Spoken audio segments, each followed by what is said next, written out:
Yemen Houthi படை ஏவுகணை தாக்குதல். பதுங்குகுழியில் பதுங்கிய பெஞ்சமின் நெதன்யாகு இஸ்ரேலில் உள்ள பென்குரியன் விமான நிலையத்தை குறிவைத்து பாலஸ்தீன் 2 என்ற ஹைப்பர்சோனிக் பாலிஸ்டிக் ஏவுகணைகளை இஸ்ரேலை நோக்கி அனுப்பியதாக ஏமன் ஹவுதி படையின் இராணுவ செய்தி தொடர்பாளர் யஹ்யா சாரி அறிவித்துள்ளார். இந்த ஏவுகணை தாக்குதலால் மத்திய இஸ்ரேல் பகுதி முழுக்க சைரன்கள் ஒலித்துள்ளன.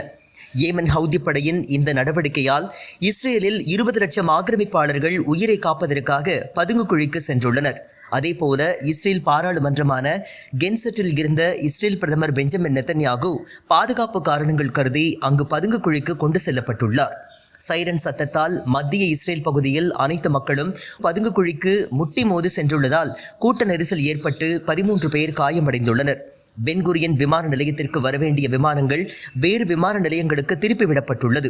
திட்டமிட்ட இலக்குகளை ஏவுகணைகள் அடைந்ததாக ஏமன் ஹவுதி படையின் இராணுவ செய்தி தொடர்பாளர் யஹ்யா சாரி அறிவித்துள்ள நிலையில் இஸ்ரேல் வான்பரப்பிற்கு வருவதற்கு முன்பே அந்த ஏவுகணைகளை இடைமறித்து அழித்துவிட்டதாக இஸ்ரேல் கூறியிருக்கின்றது. அமெரிக்காவின் USMQ-9 ட்ரோனை சுட்டு வீழ்த்திய ஏமன் படை. அமெரிக்க இராணுவம் தொடர்ச்சியாக 5வது நாளாக ஏமன் மீது தாக்குதல் நடத்தி வருகின்றது. ஏமன் தலைநகர் சனாவில் உள்ள தகவல் தொடர்பு அமைச்சகத்தின் அருகே அமெரிக்க இராணுவம் தாக்குதல் நடத்தியுள்ளது.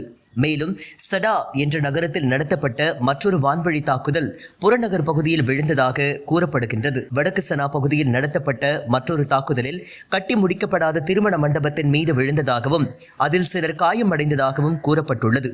ஏமனின் தாமர் கவர்னரேட் என்னும் பகுதியில் தாக்குதல் நடத்த வந்த அமெரிக்காவின் ஆளில்லா விமானமான USMQ-9 என்ற ட்ரோனை ஏமன் ஹவுதி படை சுட்டு வீழ்த்தியுள்ளது. இஸ்ரேல் ஆக்கிரமிப்பு நடத்திய தாக்குதலில் கடந்த ஒரு நாளில் மட்டும் பெண்கள், குழந்தைகள் உட்பட 71 பாலஸ்தீனியர்கள் கொல்லப்பட்டுள்ளனர்.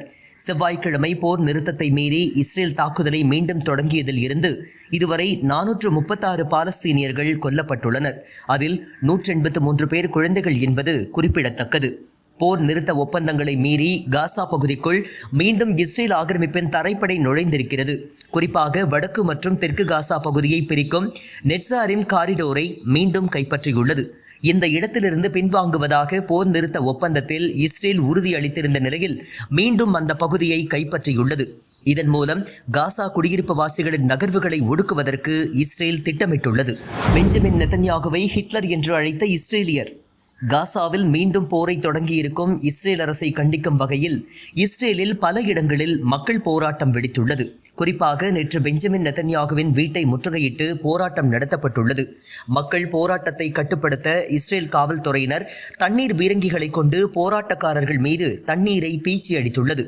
ஊழல் குற்றச்சாட்டை நீதிமன்றத்திற்கு சென்று எதிர்கொள்வதை தவிர்க்கவே இந்த போரை பெஞ்சமின் நெதன்யாகு நடத்துவதாக போராட்டக்காரர்கள் குற்றம் சாட்டியுள்ளனர். மேலும் பணைய கைதிகளை போர் நிறுத்தத்தின் மூலம் உடனே மீட்டுக் கொண்டு வர வேண்டும் என்றும் கேட்டுக்கொண்டுள்ளனர்.